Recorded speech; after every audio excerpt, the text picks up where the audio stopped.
Hey everybody, Doug here, and today I wanted to share with you a budget spreadsheet template that you can find in the description below of this video, completely for free. There's no charge, no crazy gimmicks or anything like that. It's in the description, you can use it, I encourage you to do so.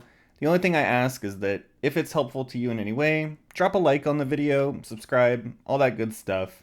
You know the deal. I wanted to share this template with you just in case you don't already have a budget or you're struggling to make one by yourself.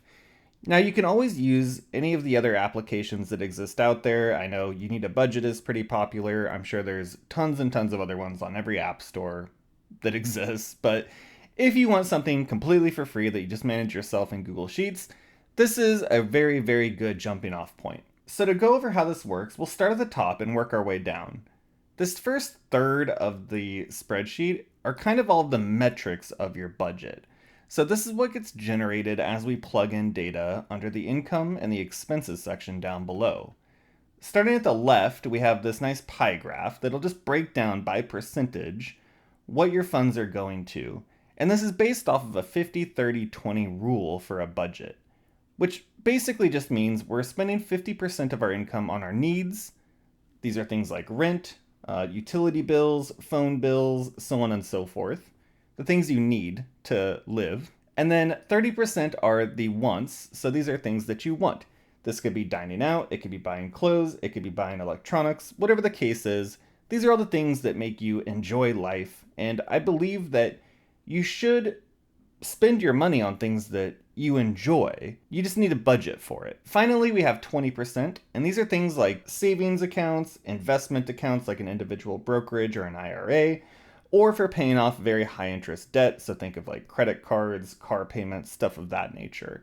And so we're going to allocate 20% of our take home income toward those goals. Under the actual portion of this is what we've actually spent in all these categories. So even though we've budgeted 50% toward needs, maybe we actually end up going over that. And that's okay, but we just need to make sure that we're tracking it and budgeting accordingly. We don't want to overspend in one category and not know about it, right? So this breaks it down by dollar amount and percentage amount. For the goals section, it takes whatever income you've plugged in and it allocates it based off the percentages set here. So you can change this if you'd like. For example, you could say, well, my needs only make up 40%, so maybe I'll bump savings and investment up to 30. But just to keep it all consistent as we go through it, I'm going to leave it at 50-30-20. Feel free to change it if you need to. On the right-hand side are kind of the roll-ups of all of these things. So fairly self-explanatory, but total income will be a sum total of everything you plug into the income section. Expenses will be a total sum of everything you've added to the expenses section, and leftover is just the delta. So total income minus total expenses, it's whatever's left over at the end of the day. Moving down to the income section, this is simply the area of this spreadsheet where you're going to plug in any income earning event. So for most people, this is going to be a paycheck from work, but it could also be some kind of side hustle. Maybe you have an eBay shop that you run as a kind of a side project or a alternative source of income, and you could plug in amounts that you make from eBay here. Or if you have a lawn mowing business, right? You could plug that in and say you got paid $50 for mowing a couple lawns. Whatever the case is, any time that you're generating income that's landing in your bank account, plug it into the income section and everything else automatically updates. So all these percentages and dollar values will update, and then all the pie chart and the actuals will update as well. So since we've added a little bit of income, if we mouse over this section, we'll see that we actually have 95.86% of our funds allocated to a particular area, and that's because we have a leftover amount. Now, having a leftover amount isn't necessarily the end of the world, but we want to make sure that we're budgeting, the right way and we're allocating money where it needs to go. So in this example, I would say, well, I have $151 left over toward the end of the month. So I want to allocate that toward maybe an emergency fund or put it into my IRA or individual brokerage or whatever the case is.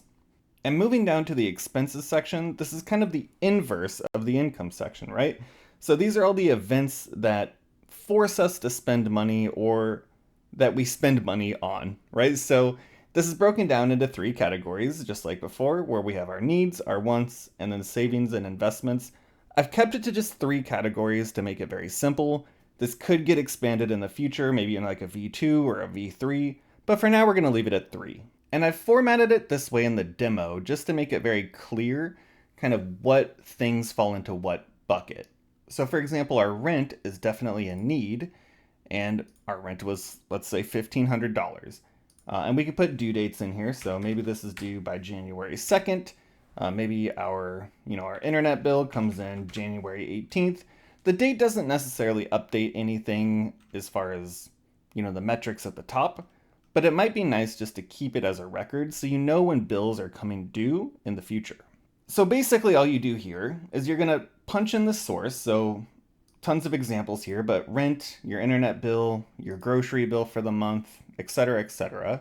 You're going to assign a category to it, any notes that are relevant, and then the amount that you paid for that thing. So in the case of rent, again, it's $1,500, groceries $400, so on and so forth.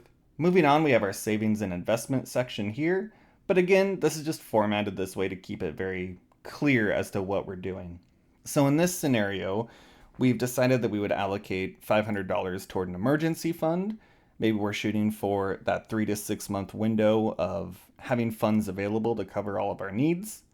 And then we've also contributed $400 toward our IRA. The wants section is relatively self-explanatory, but it's all the things that you want or things that you derive enjoyment from. So this could be your Disney Plus, your Hulu, Netflix, a gaming subscription, clothes, whatever the case is, whatever you're buying that isn't a need but a want, right? And that's okay to have those things. We just, again, want to ensure that we're budgeting for it. So in this scenario, we have, the Dash Pass for DoorDash, which is $10 a month. And if you order a lot of DoorDash, maybe this is worth it to you. And in this example, we have dining out at $478 for the month, which seems to be, a little extreme. You could probably cut that down by cooking at home. But if that's what you want to spend your money on, all you got to do is make sure you're budgeting for it. And then these are just other descriptions of, or examples rather of subscription services. So again, your Netflixes, Amazon, stuff like that. And really that's the template altogether. So as long as you're putting in your income, generating events, and your expense events, everything else will update for you automatically. And what you can do is you can take this month to month, right? You could just right click this down below. You can duplicate it. So for example, maybe this is our January budget, right? And we can take this, we can duplicate it, and this one will become our, February budget or whatever. And you can rename it down here, do whatever you want to do there. But just to kind of show you how this works for expenses, we can say, let's say we have, I don't know, I'm just going to keep it very generic, but subscription 4 is what we're paying for here. This is going to fall under a want. And maybe this is, another $10 a month. So you just plug that in, and then everything else updates accordingly up here. And toward the end of the month, you can see that, oh, you know what? My needs actually fall kind of in this 56, 57% range. My wants are actually relatively low, not even at 15%. And my savings are just under 25%, which is really good. And we have $141 left over, so maybe we'll allocate that toward, our emergency fund, investments, whatever the case is. So I wanted to share this with you. Hopefully it's helpful. I'll keep iterating on the idea and see if I can get some more functionality out of it without making it too complicated. But I wanted to share this. Like I said, there's a link in the description down below. It's just a Google Sheets link. It doesn't take you to a website. It doesn't, take you to like an email list or anything crazy. It's completely free.